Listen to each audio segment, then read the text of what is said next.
Un instant, un instant. Oui, oui, vas-y.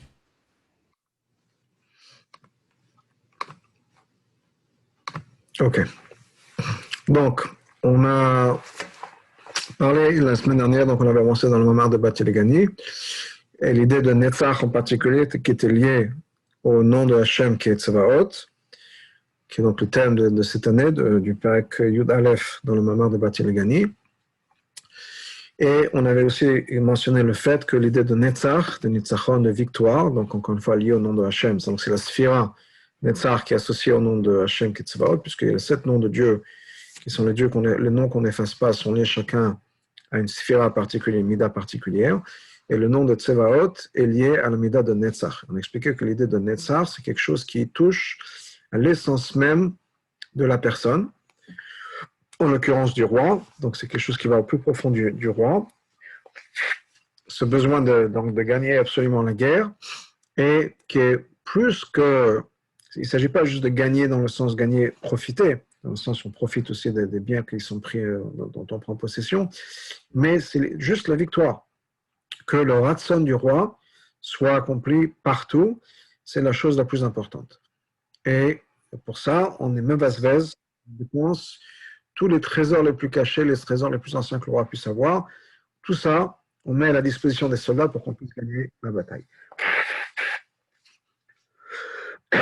Bioania. Donc l'explication est la suivante. Yeshua, actif pour Yeshua, c'est marqué la chose suivante. Vayomer, lo kani sartzva Hashem atabati. Il y a un passage qui nous dit, c'est la nuit avant de l'attaque de Jéricho, un malach s'approche ou se révèle à Yoshua, et Yoshua lui demande plus ou moins qui il est. Et pourquoi est-ce qu'il est venu maintenant? Et il lui répond, Ani sartzva Hashem. Je suis l'ange, ou un ange dans la main de Dieu. Atabati, je suis venu maintenant. Et les commentaires se posent la question de savoir qu'est-ce que ça veut dire je viens maintenant. Je suis venu. Oui, bien sûr qu'il est venu maintenant. Amon Hazal. Et Hazal nous dit la chose suivante. Et Moshe Raptabati, je suis venu déjà à l'époque de Moshe. Et là, Shayam Itpalel. Mais Moshe est en train de prier. Haïno chez Moshe le Kibo, c'est d'accord que Moshe ne l'a pas accepté. Hazal nous dit dans la Gemara et dans le Midrash que quand Moshe a demandé à Hachem la protection de Dieu, Hachem a envoyé un malach, et Moshe a dit non, ce n'est pas un malach que je veux toi. Donc il n'a pas accepté ce malach. Et il est revenu donc plus tard à l'époque de Yoshua. C'est pour ça que ce malach-là est Sar Tzva Hashem, il est le malach de l'armée de Dieu. Et donc on a maintenant le nom de Tsevaot, maintenant dans Yeshua, mais pas à l'époque de Moshe, puisque Moshe a refusé d'avoir le malach qui vient. Rak Yeshua, Sheba Sar Tzva Hashem, uniquement à l'époque de Yeshua, on a eu ce malach-là Tzva Hashem. Iné. Après, donc ça, les Nevi'im ont révélé le nom de Vaye Tzvaot, qui est encore un niveau encore plus bas. Parce que le but du travail, c'est quoi? D'être ce qu'on appelle Tzivot Hashem, de nos jours, c'est-à-dire Tzvaot, l'armée de Havaï, de Hashem. Mais au bout du compte, c'est dire quoi? C'est Tzivot Havaï, de la même manière qu'on va voir plus tard qu'il y a le nom de Havaï Tzvakot, Havaï Tzvaot, qui est un nom de Dieu. Il y a dans le sens inverse, Tzivot Havaï, ou l'armée de Hashem. Mais en fait, ce n'est pas l'armée de Hashem dans le sens le plus littéral, c'est le nom de Dieu, Tzvaot, Tzvaot Havaï. Chez Hashem, comme on voit des fois avec Elohim ou Elohim Havaï, la même chose avec Tzvaot. Chez Hashem, Tzvaot, Enonian Mefinansmo. Tout d'un coup, le nom de Tzvaot n'est plus un nom par lui-même, mais tu as fait le baptême Hashem Havaï. C'est quelque chose qui est secondaire au nom d'Havaï. Et ça, c'est effectivement quelque chose qui est mentionné dans la Torah, qu'on trouve à l'époque de Moshe. Aval, au début de la Voda, il y a quoi? Havaï Tzvaot. Après, on a au milieu l'idée de Tzvaot. Ça veut dire quoi Tzvaot? C'est un composé de deux mots, Ot et Tzava. Donc, ou bien Tzava, Ot. Tzava, c'est l'armée. Et Ot, c'est un signe. Ça veut dire qu'on n'est qu'un signe dans l'armée. On n'est que là un symbole de Hachem, symbole de l'armée. Donc, Magim, après, les prinat tzivot havayet. Après, on arrive au nian de tzivot havayet. C'est-à-dire quoi? En fait, il y a 3 madrigot. Il y a d'abord havayet tzvaot, ou havayet la chose principale, tzivot est secondaire. Puis on a tzevaot, puis on a tzivot havayet. 3 étapes de la chose. L'idée est la suivante. Comme le Tzemar explique ces 3 niveaux-là. Havayet tzvaot est le nom par lequel Hashem se bat contre le Hashem. Haïnu. C'est-à-dire quoi? Il y a des Hashem, il y a un Loumatzayen Klipa qui s'oppose. Et Hashem aide, et donc on est capable de dominer l'ennemi, la Klipa, le Yetzara, etc. Mais ça donne l'idée, ça donc sous-entend le fait qu'il y a un ennemi contre lequel il faut se battre. Donc ça donne une place à la Klipa. Beklalot, de manière générale, ça veut dire quoi? C'est Elokut le divin, qui arrive dans le monde de Bria, Yetzara et Asiya, par l'intermédiaire de cette parsa, de ce rideau, Amalem et Elokut qui cache le divin. C'est-à-dire que dans l'ordre des mondes, nous avons bien sûr le monde de Hatzilut, puis le monde de Bria, de Yetzira et de Asiya. Le monde tel qu'on connaît, et le monde en hébreu, c'est l'idée de Olam, qui vient de la racine de Elem, qui veut dire caché. Donc là où Dieu commence à se cacher, c'est à partir du monde de Bria. D'ailleurs, on a dans le Chumash, Bereshit bara Elokim et hashamayim et haaretz. Quand il s'agit de la création du ciel et de la terre, le ciel c'est le même, le spirituel, et la terre c'est donc bien sûr le matériel, on parle donc de Bria, Bereshit bara. Bria, c'est là où on a déjà un début de terre. De terre dans le sens de monde, dans le monde, c'est-à-dire la chose Elem, qui cache le divin. Dans le monde Hatzilut, c'est purement le divin. Pour donner un exemple, un des exemples qui est mentionné dans la Chassidut, c'est l'idée de la construction d'une maison. Et une des raisons pour laquelle, ou la raison pour laquelle on prend cet exemple-là, c'est parce que toute l'idée de la création du monde, c'est afin de pouvoir faire une dira betartanim, une invitation pour Dieu ici sur terre. Donc on donne cet exemple-là de créer justement une dira, une maison. Et il y a plusieurs étapes. La première étape, c'est quand cette personne se dit, je voudrais créer, bâtir ma maison.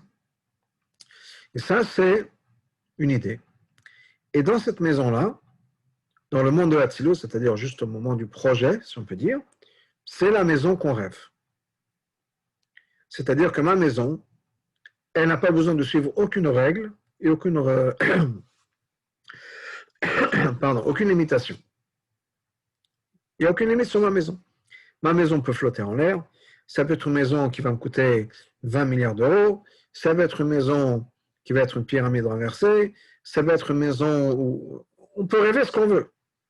C'est ma maison. C'est la maison dont je rêve.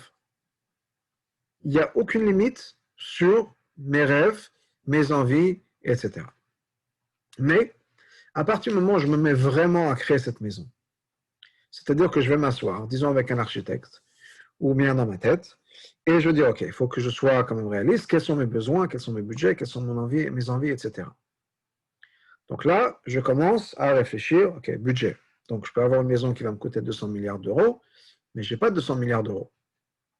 J'ai peut-être un demi-million d'euros à dépenser, peut-être, ou peut-être moins, mais disons, un demi-million d'euros, j'ai 500 000 euros à dépenser, voilà mon budget.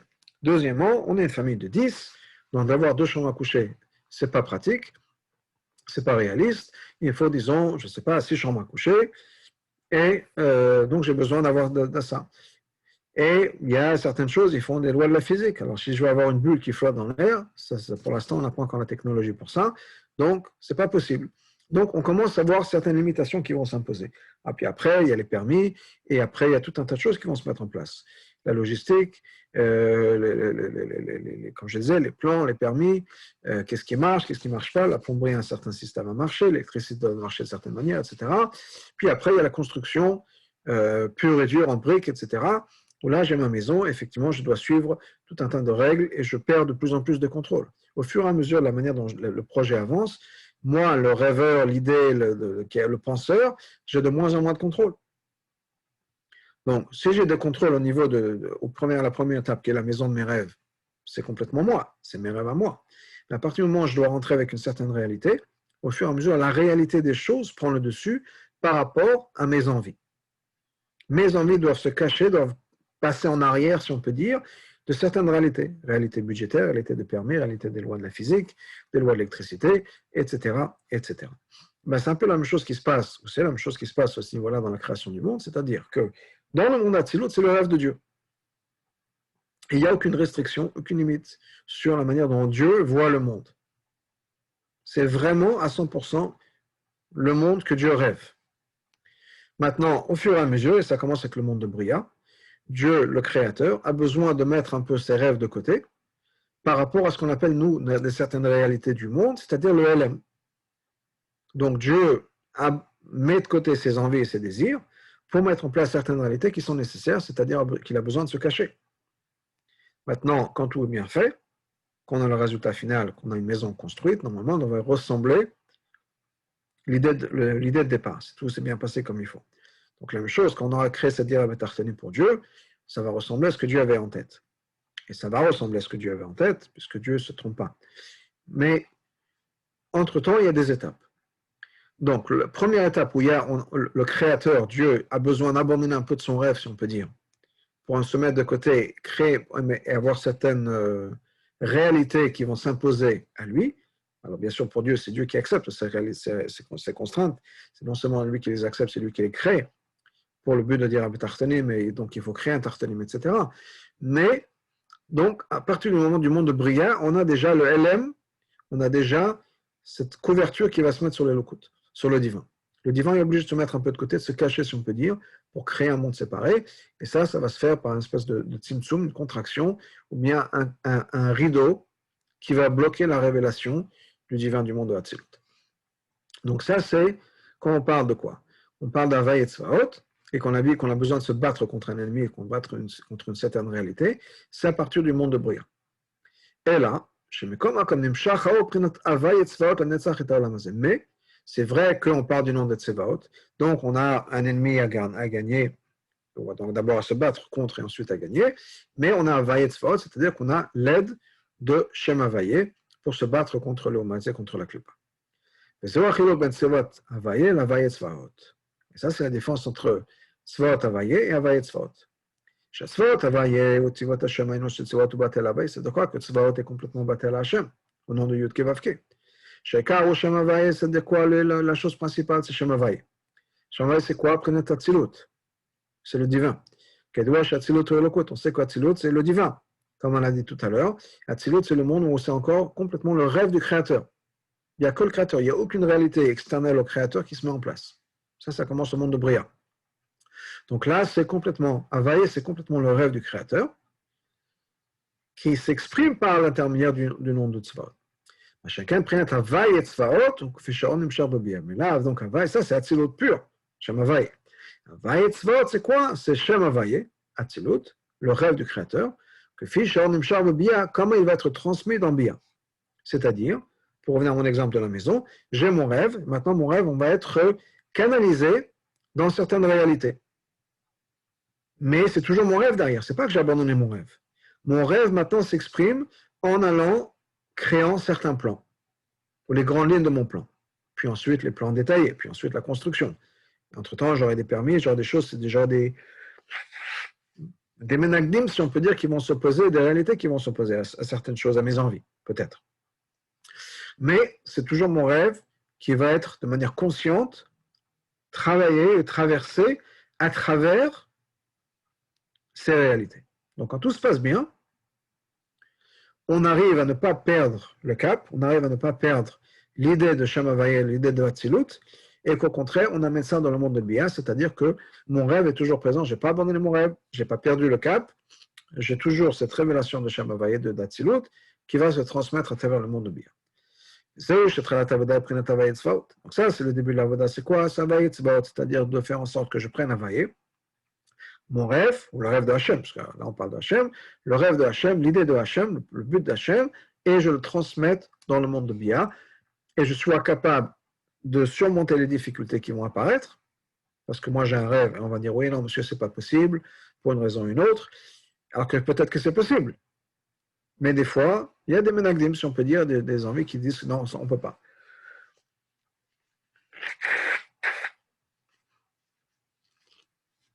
Et par exemple, je ne sais pas, pour un exemple complètement différent, mais de choses qui ne sont pas possibles, pour un des mariages qu'on a fait pour un des enfants, ma femme avait une certaine vision du Birkat Amazon qu'elle voulait faire. Et la couverture. Et elle a été voir l'imprimeur, il a dit non, c'est pas possible, c'est impossible à faire. Pourquoi c'est impossible? C'est comme ça, on ne fait pas ça. Bon, il a fallu qu'elle se batte un peu avec l'imprimeur, et que tout d'un coup c'est devenu possible. Il fallait insister. Pourquoi? Parce que bon, ça fait partie des choses. Pour une raison ou une autre, sa vision avait un obstacle, et il fallait dépasser l'obstacle pour amener à bout la vision qu'elle avait.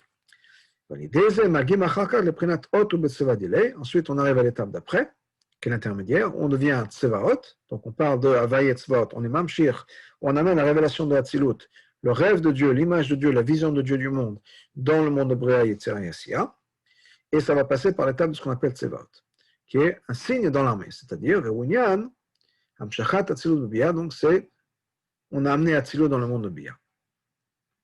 Donc maintenant, on est déjà dans le monde de Bia. Et on a amené cette idée-là, maintenant il faut le réaliser.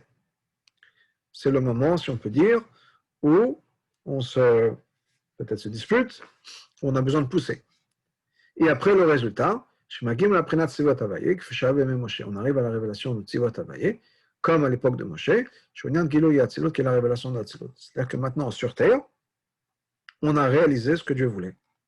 On arrivait à mettre en synchronie et en harmonie le monde tel qu'il est de manière construite et la vision de Dieu du monde. On a créé ça. Ou bien, pour dans la maison correspond exactement au rêve que le Créateur avait en tête. Donc tout va bien. Et aussi, on peut rajouter, la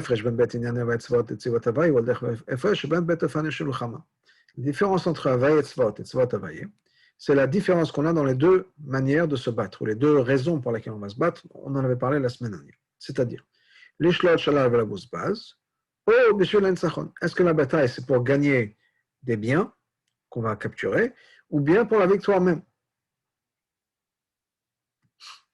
Hayno, j'ai pris la Tavayet Tzvaot, Adam Prinat Alomazé, dans le niveau d'Avayet Tzvaot, où on avait dit qu'il y a encore un Alomazé, il y a encore la Klippa, il y a encore de l'opposition. On a dit que ce n'est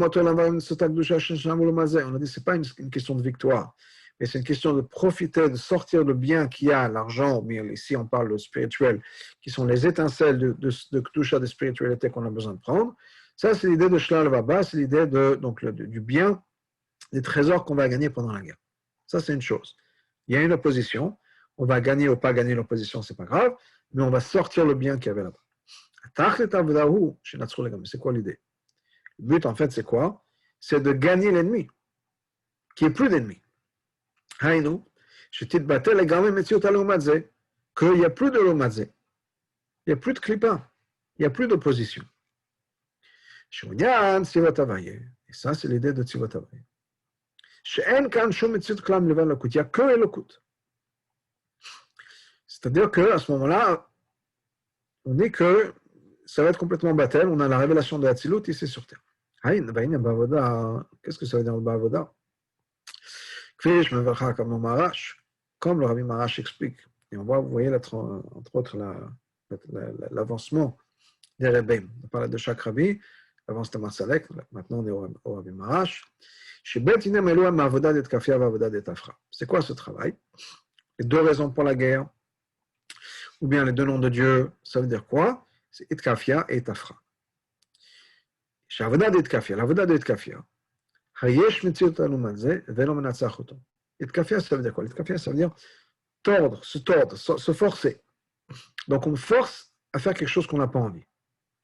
On se force à étudier. On se force à manger un petit peu moins. On voudrait manger un peu plus, on se fait plaisir, on se fait moins plaisir. Donc on se force. Ça veut dire quoi se forcer? C'est-à-dire que moi, je n'ai pas envie. J'ai des envies qui sont différentes. J'ai l'Omazé, il y a une clipa qui me dit non. Pourquoi tu ne vas pas prendre un dessert? Pourquoi tu ne vas pas faire ci? Pourquoi tu ne vas pas te faire plaisir? Va te reposer au lieu d'étudier un Mahamar. Et je me force à faire quelque chose. Et là, j'ai les deuxièmes variants biourim. Donc, qu'est-ce qui se passe? Quand on se force, ça veut dire qu'il y a la klipa, il y a le mazé, le yitzhara, etc. Et on se bat, on se combat, il y a un combat entre le bien et le mal. Et peut-être qu'on va gagner, peut-être qu'on ne va pas gagner. Mais entre-temps, on est mevar biourim. De manière générale, c'est l'idée de l'avodat du Benoni, le travail du Benoni. C'est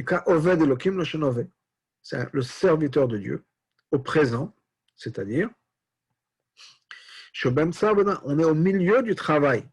On est au milieu parce qu'on n'a pas gagné la bataille, on n'a pas gagné le Nefesh Abamit, on n'a pas réussi à se transformer encore.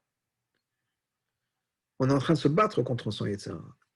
Et là, j'ai l'idée à Nagato Kedeben, mais quand on se comporte comme il faut, on fait tout ce qu'il faut le Shem Shamaim, alors on raffine le monde, même si nous on n'a pas changé à 100%, mais on fait des efforts, on s'élève un petit peu, le travail que je fais, les rencontres que je fais, etc. J'élève les étincelles de Kedusha. Ça, c'est le bénéfice. Il y a les trésors comme ça, qu'on gagne dans la guerre. On gagne. Ça, c'est le travail du Benoni, c'est le travail de Hitkafia. C'est-à-dire, je ne suis pas parfait, je me bats contre mon Yetzara parce que j'ai toujours un Yetzara, je me bats, et c'est super, et on gagne, et c'est le degré de Bitoul, le premier degré. Par contre, l'avodat d'Etafra, c'est quoi? C'est transformer, c'est transformer. J'ai transformé le mal en bien. Haïnou, le mal a disparu. Chez Zornian Nitzachon, qui est l'idée de la victoire. La victoire, c'est quoi? On se débarrasse de son ennemi. Comme Avodat Tzadikim, ça c'est le travail des Tzadikim. Chez Tzadik, Nika Eved Hashem Shemator. Le Tzadik, on l'appelle Eved Hashem. Il a ce titre, le serviteur de Dieu. Il a reçu un certificat, serviteur de Dieu. Pourquoi il est serviteur de Dieu? Il a gagné déjà. Il a fini le programme. Je sais pas, il a fini le travail. Les filles, pour lui, le mal est disparu complètement. Maintenant, je dois dire aussi, pour nous, on a certaines parties de nous-mêmes qui sont bien sûr le rachat betovlo, on a fait des fautes. Il y a une partie de nous-mêmes qui est les benani, et il y a une partie de nous-mêmes qui est le tzadik, qui a gagné la bataille. Parce qu'on progresse. Parce qu'il y a certaines choses qui, peut-être l'année dernière, étaient des choses sur lesquelles je devais me battre. Et peut-être qu'il y a 2 ans, je perdais la bataille de temps en temps. Mais l'année dernière, je ne perdais plus la bataille, mais c'était difficile. Et cette année, je ne me pose même plus la question. Ça peut être quelqu'un, par exemple, qui fait tchouva, et qui au début mangeait cachère, c'était très, très, très difficile. Et des fois, ça marchait, des fois, ça ne marchait pas. Et puis, à un moment, peut-être même sans réaliser, il n'y a plus d'Yetzara de ne pas manger cachère. Donc, c'est peut-être que quand il a commencé à faire tchouva, il passait devant McDonald's, il se disait, ah, qu'est-ce que je fais?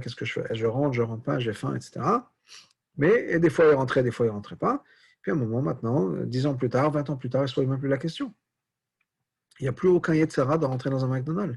Et si on est dans un McDonald's, on peut prendre un verre d'eau pour aller aux toilettes ou n'importe quoi, il ne va jamais être tenté de manger quelque chose. Il n'y a plus d'effort. Donc, à ce niveau-là, on est devenu un tzaddik. Pour cet aspect-là, plus d'Yetzara, on a gagné la bataille. Une bataille qui est finie, l'ennemi a disparu. Ce Yetzara de manger je sais pas, un cheeseburger, il n'existe plus, il est parti. Complètement parti. Sur ce sujet-là, je vais mentionner une histoire assez intéressante avec le rabbi. Il y avait un monsieur, un professeur à la NASA, qui il est parti à la fin de sa vie, il est parti en Israël, le professeur Green, Yekutiel Green, qui habitait aux États-Unis, qui habitait dans le Minnesota. Et au départ, ce n'était pas quelqu'un de religieux. Il a fait tchouva grâce au shaliach là-bas, le Rav Moshe Feller. Et au moment où il a commencé à rencontrer le Rav Moshe Feller, il a commencé à faire tchouva, etc. À cette époque-là, il voyageait souvent entre là où il était, qui est la ville de Minneapolis, dans le Minnesota, et la ville de Chicago. C'est pas très loin, bon, il faut prendre l'avion, mais c'est pas un long voyage, mais je pense peut-être 1 heure d'avion. Mais donc il fallait, donc il faisait les allers-retours entre chez lui et ça. Et au moment de cette histoire, donc il allait là-bas, il est parti à Chicago pour faire donner des conférences, pour travailler, et il a passé toute la journée à Chicago. Il n'a pas eu le temps de manger, et le soir, il est rentré chez lui. Donc, bien sûr, là, on arrive à l'aéroport un peu à l'avance. Donc, il attend à la porte d'embarquement pour son vol pour la maison, et il commence à avoir faim. Il n'a rien mangé toute la journée, et la faim commence à monter. Et pas très loin, il y a un stand de hot dog à l'aéroport, à côté de la porte. Et lui, il aime beaucoup les hot dogs. Et il avait très faim. Et il n'a pas mangé toute la journée. Et vous pouvez imaginer que ça a commencé à le travailler. J'ai faim, qu'est-ce que je fais, etc. Certainement, Hachem ne veut pas que je sois affamé, ne veut pas que je souffre. De l'autre côté, il se dit, oui, mais quand j'ai pris l'achlata, j'ai pris la décision de manger cachère, je ne vais pas changer de décision. Et ça va comme ça. Il se prend la tête pendant quelques minutes, qu'est-ce que je fais, je mange pas, j'ai faim, je le fais pas. Bon, au bout du compte, il a décidé, non, j'ai pris la décision de manger cachère, je respecte ma décision, je ne change pas. Et donc, il n'a pas mangé, il a attendu de rentrer chez lui à la maison pour pouvoir manger. C'est ce qui s'est passé. Le rabbi a entendu cette histoire, et j'ai vu différentes versions de comment le rabbi a entendu, soit il a raconté au shaliach, le shaliach a raconté le rabbi, ou bien il a raconté lui-même au rabbi. En tout cas, le rabbi a entendu cette histoire, et le rabbi lui a dit, sachez que ce jour-là, le jour où vous avez commencé, vous avez refusé donc de manger ce hot dog, c'est le jour où vous avez commencé à vraiment servir Hachem. Parce que maintenant, d'avoir refusé un hot dog, qui est une réalité concrète, on connaît, on sait ce que c'est qu'un hot dog, quand on a faim, on sait le bien que ça va faire à notre estomac, etc. Surtout quand on aime le hot dog. Hachem est devenu aussi réel pour vous que ce hot dog. Donc Hachem, c'est une réalité. Une réalité dont on prend conscience, une réalité qui est importante, et qui nous aide dans nos décisions, qui est un facteur dans nos décisions. Donc ça, c'est le jour où Hachem est devenu une réalité. Ce qu'il est dit de l'avoda, on commence l'avoda. Donc, c'est ce que on nous dit ici. Chez eux, pardon, j'ai sauté quelqu'un. Ça, c'est l'avantage que Moshe avait par rapport à Yeshua. On dit que le visage de Yeshua, c'était comme la lune. Dans la lune, il y a des différences. Alors que le visage de Moshe, c'était comme le soleil. Ça ne change jamais, c'est constant. Pourquoi est-ce qu'il y a des changements dans la lune et pas des changements dans le soleil? Le soleil n'a pas besoin de se battre avec qui que ce soit. Le soleil, il est constant. Constant parce qu'il n'y a pas d'opposition. Il n'y a rien qui bloque. Donc, c'est constant. C'est pour ça que dans l'époque de Moshe, il y avait Tzivot, Avaye, Velo, Avaye, Tzvot. C'est pour ça que le début de la Voda, c'est Itkafia, de se forcer, de se faire violence d'une certaine manière, comme dans l'histoire avec le dog. Nama, le pain, Apum Charba, l'Echol, on mange ça par l'épée. Et c'est une bataille de manger les Shem Shamaim. C'est beaucoup plus facile de jeûner les Shem Shamaim que de manger les Shem Shamaim. Quand on fait ça, quand on mange vraiment les Shem Shamaim, on fait tout ce qu'il faut, on est en train de raffiner des choses. Mais le but, c'est quoi? C'est Tafra. Ça, c'est la vraie victoire. La vraie victoire, c'est qu'on a réussi à transformer son Yetzara, à éliminer son Yetzara. Maintenant, le Yetzara n'est plus là, ne dérange plus. Et dans l'idéal, c'est la différence entre Tzadik et Tovlo, Tzadik et Valo, dans l'idéal, le Yetzara maintenant vient nous aider à servir Dieu. Iné. Étant donné que tout se passe par l'intermédiaire de la Torah. La reine, c'est pour ça qu'on va retrouver dans la Torah ces deux choses-là. Une chose, il y a une bataille, et un endroit, un niveau, il n'y a pas de bataille. C'est la différence entre Niglé et Pnimut Torah Chassidut. La partie révélée de la Torah, la Halacha, la Gemara, ou bien la Chassidut, la Kabbalah. Et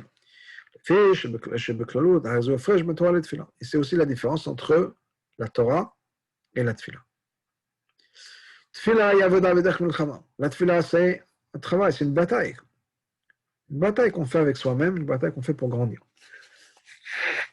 Mais la Torah, que la Torah, c'est dans l'harmonie, c'est la paix. Comme le pasuk nous dit, que Dieu a délivré mon âme en paix, Et, Chazal nous disent, chez la Torah, c'est une référence à la Torah. Quand, par l'intermédiaire de la Torah, on est complètement libéré de la klipa.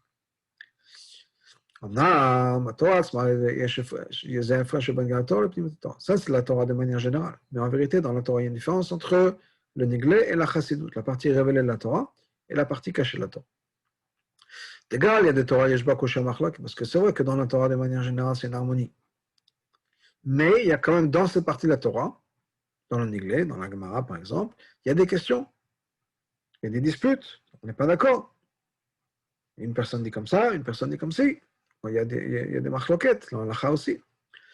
Par contre, dans Pnimut Torah, il n'y a pas de question ni de machloquette. Quand c'est marqué dans le Zohar, la partie du Zohar qu'on appelle Raya Memna. Mais ça, c'est la vraie paix, ou bien la vraie libération par la paix qui vient par la chassidut et la Kabbalah. Et ça, ce sera vraiment au moment de la Géoula, le moment de Mashiach. Parce qu'à ce moment-là, l'esprit d'impureté sera éliminé de la terre. C'est-à-dire, il n'y aura pas de klipa du tout. Ça, c'est la victoire.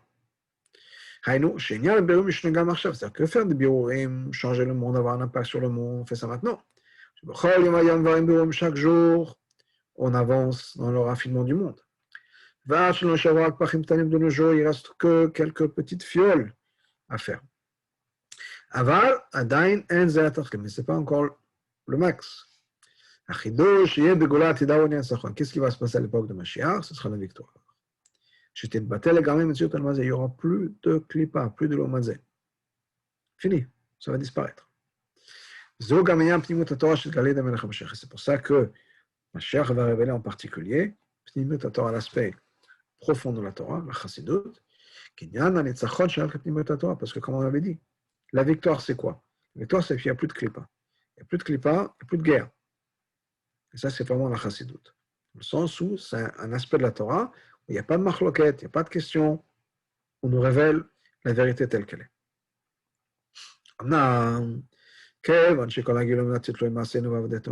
Que tous les miracles, tout ce qui va se passer, toutes les révélations, pas les miracles, toutes les révélations qui vont se passer à l'époque de Mashiach, ça dépend de nos efforts maintenant.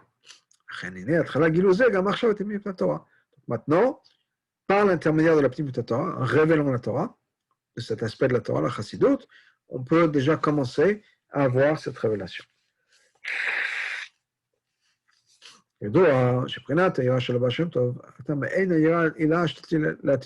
On sait que la crainte de Dieu que le Baal Shem Tov avait, c'était un petit peu similaire à la ira, la crainte de Dieu qui va être révélée à l'époque de Mashiach.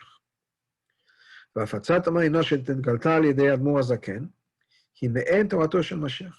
chassidut qui a été révélée par le Admor Zaken, ça ressemble à la Torah de Mashiach. Pourquoi?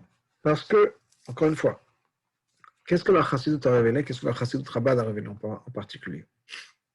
La chassidut Chabad, c'est un changement qui vient de l'intérieur. Qu'est-ce que je veux dire par ça? C'est une éducation.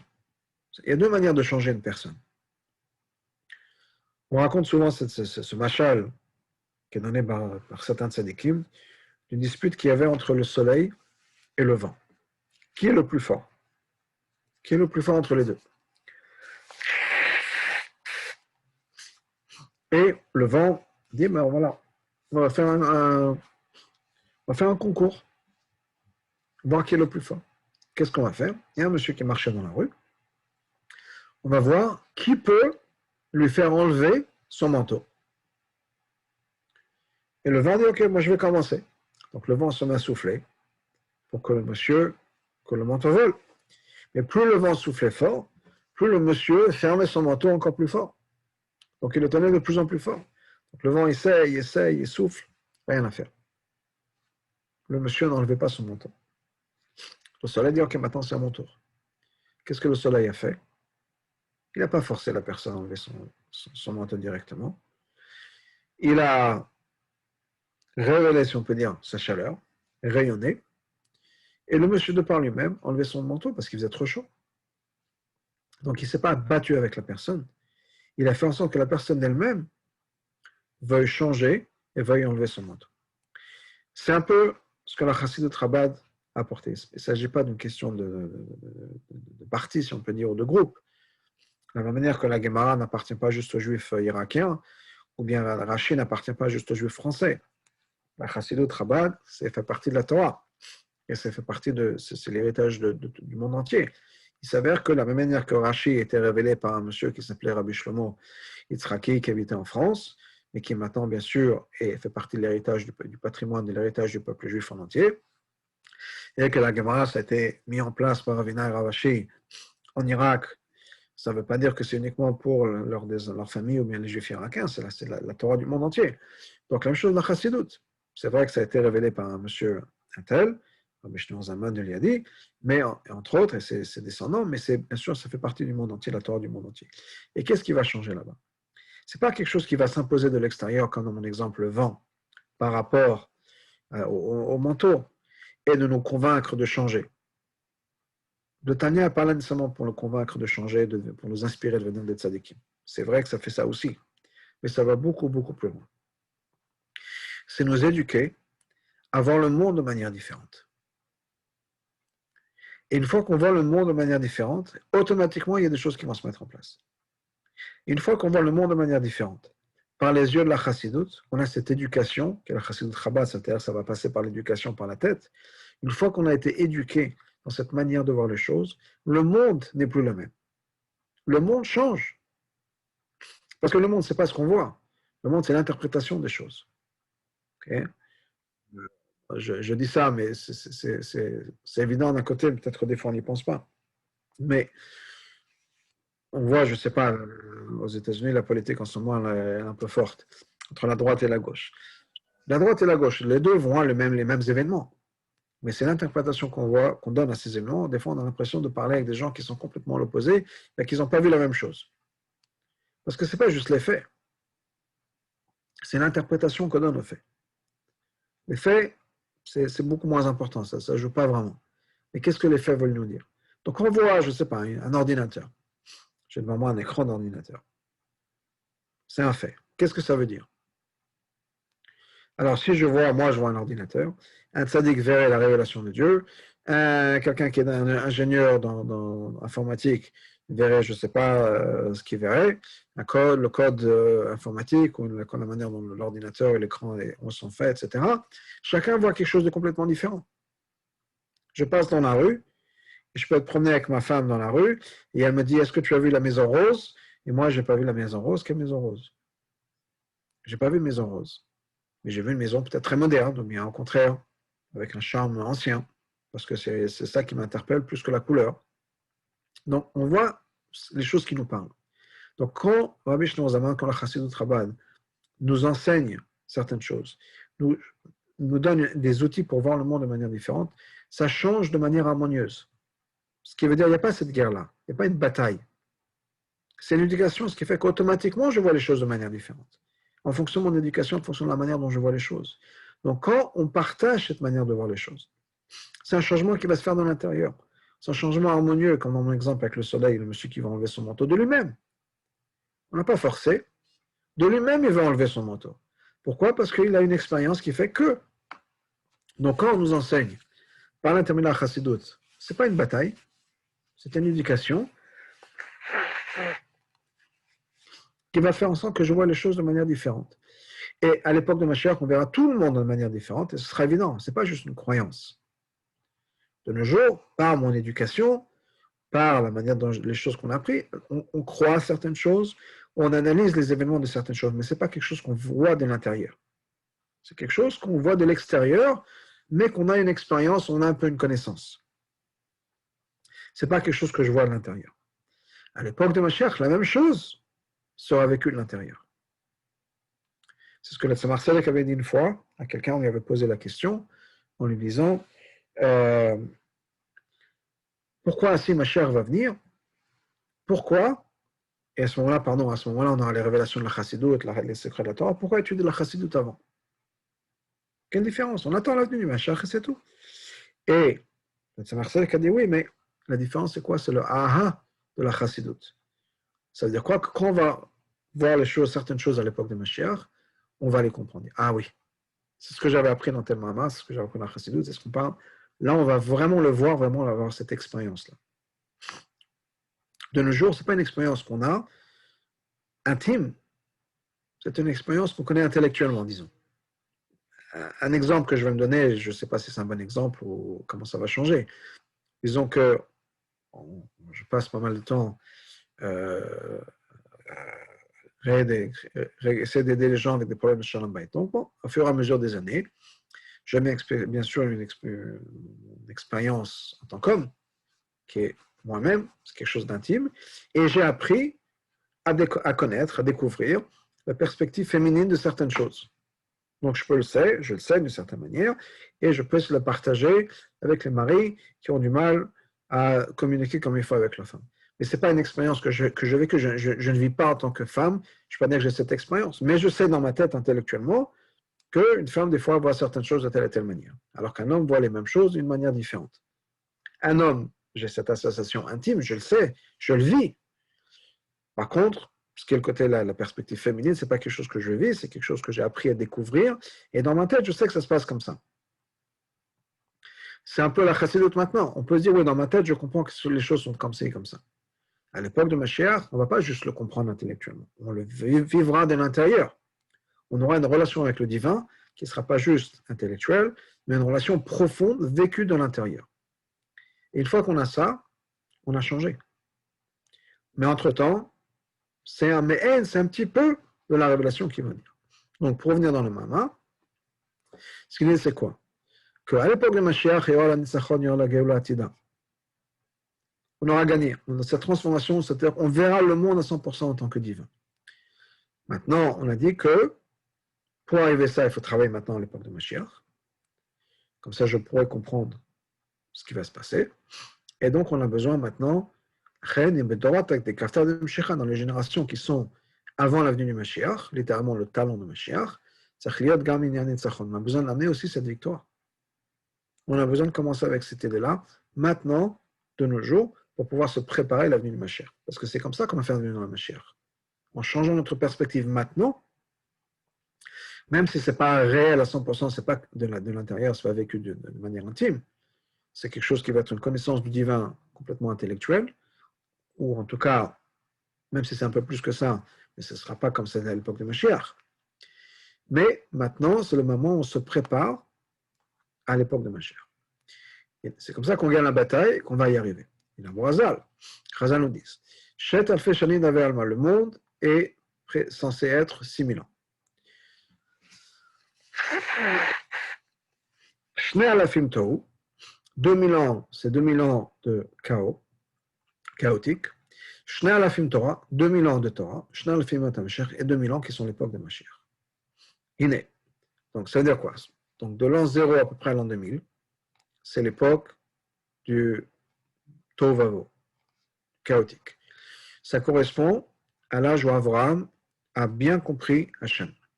Abraham est né en 1948, donc vers la fin de ces 2000 ans, et jusqu'à qui bâtisse, si on peut dire, sa compréhension de Dieu, on arrive à la fin de ces 2000 ans, et là, Abraham a une compréhension profonde de Hachem. Ensuite, on commence donc la Torah, qui va être à partir de l'Abraham, jusqu'à plus ou moins la destruction du deuxième Beth Amikdash. Et à partir de la destruction du Beth Amikdash, jusqu'au jour d'aujourd'hui, on est dans les 2000 ans de Torah, de Yimot HaMashiach, pardon.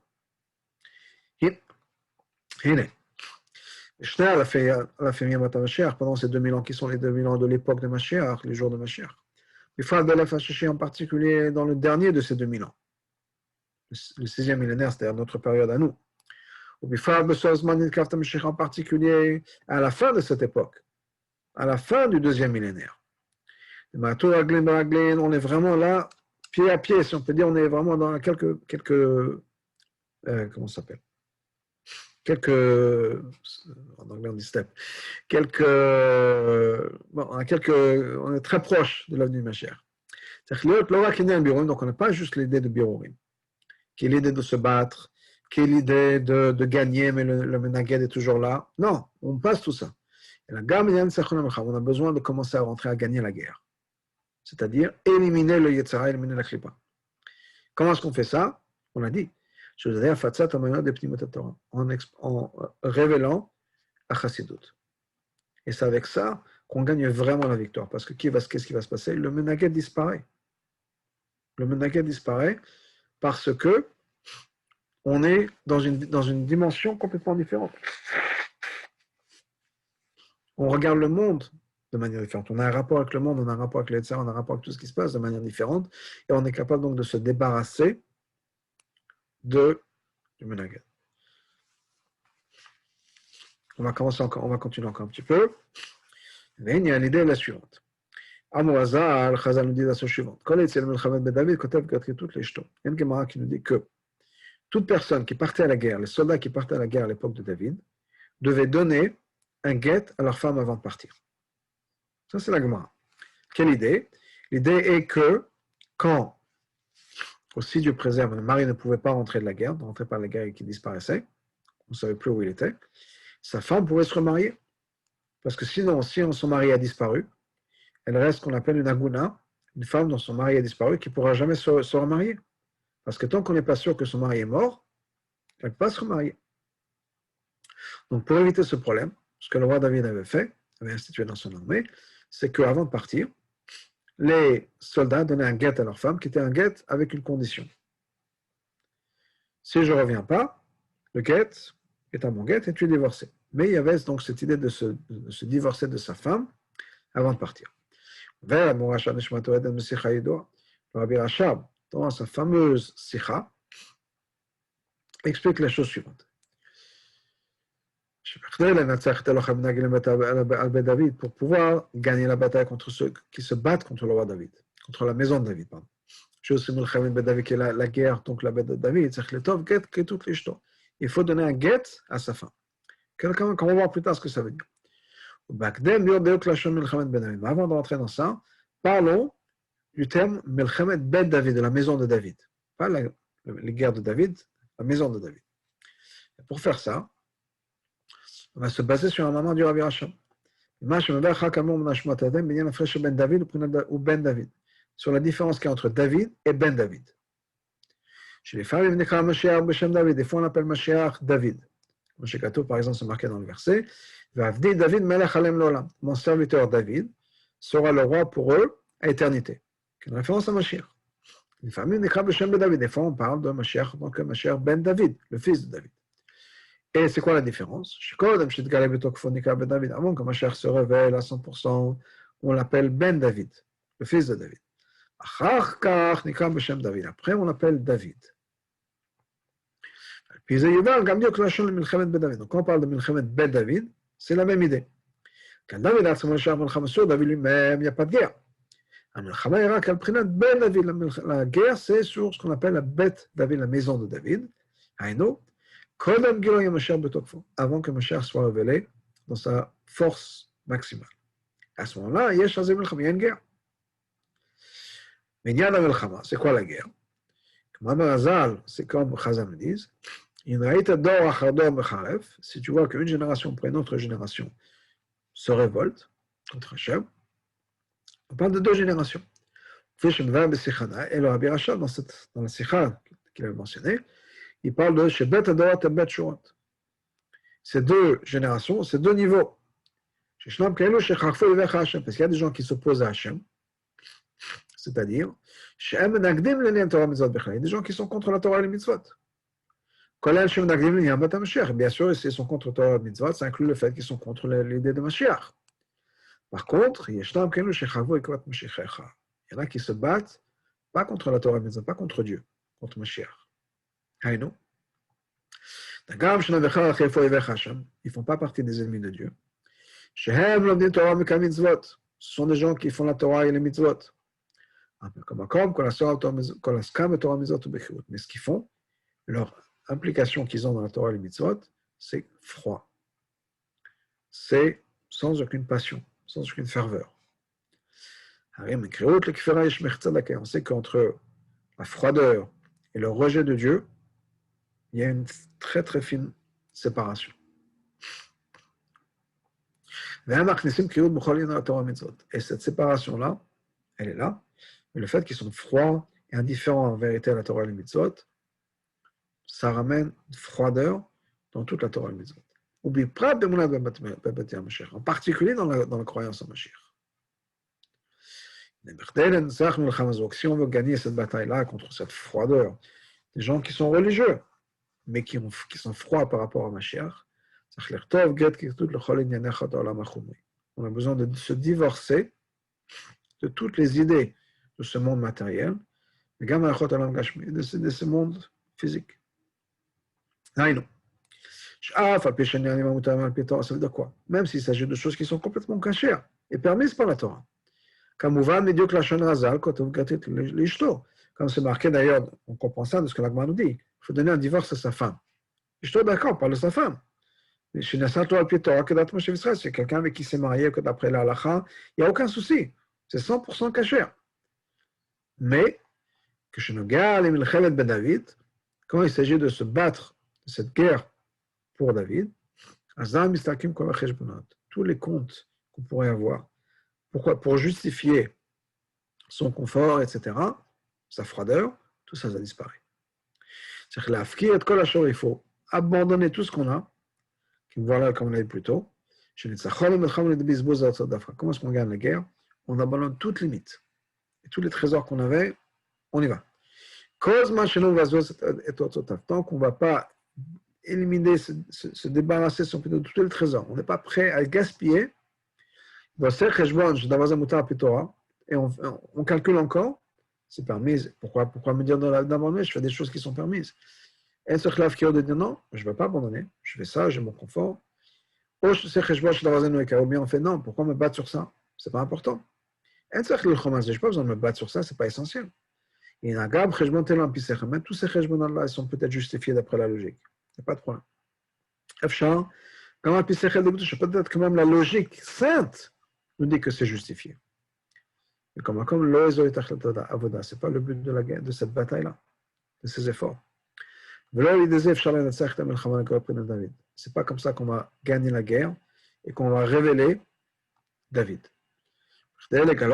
Pour révéler David, c'est-à-dire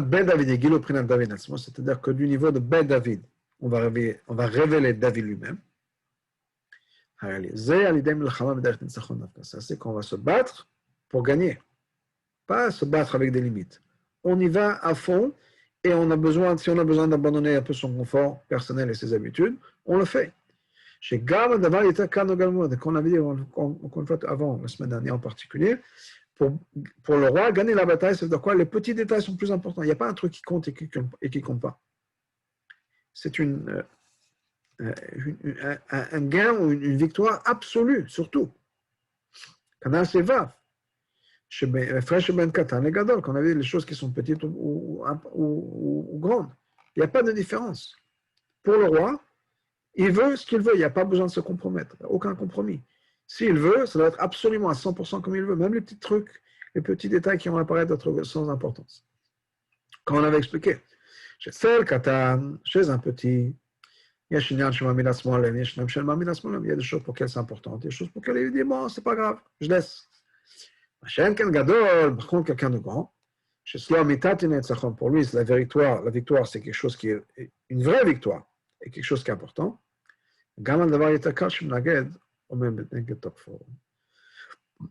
Même si c'est quelque chose de tout petit, il va dire non, ça doit être comme je le veux. Il va dépenser tout ce qu'il a. Même les trésors les plus chers. Même sa vie.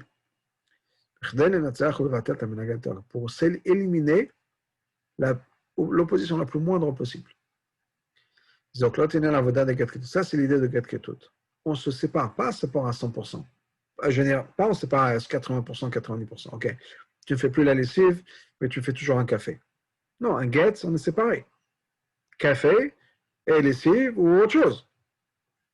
Ça veut dire quoi? On se sépare des choses du monde. On se sépare de mon confort, etc. Sans aucune retenue. C'est-à-dire qu'il faut abandonner tout ce qu'on a. l'ultra chef ne plus penser à soi-même du tout, mais se rentrer complètement, se jeter à l'intérieur, les gamins de David dans cette bataille-là avec Ben David. Et c'est comme ça qu'on abandonne tout son confort. On ne pense plus à soi du tout. On se divorce du monde, si on peut dire. À ce moment-là, on est prêt à gagner cette victoire pour révéler Mashiach. Voilà, on va s'arrêter là. S'il y a des questions. Non, ok. Pas de questions. Alors, bonne semaine. Et la prochaine fois, si Dieu veut. Au revoir.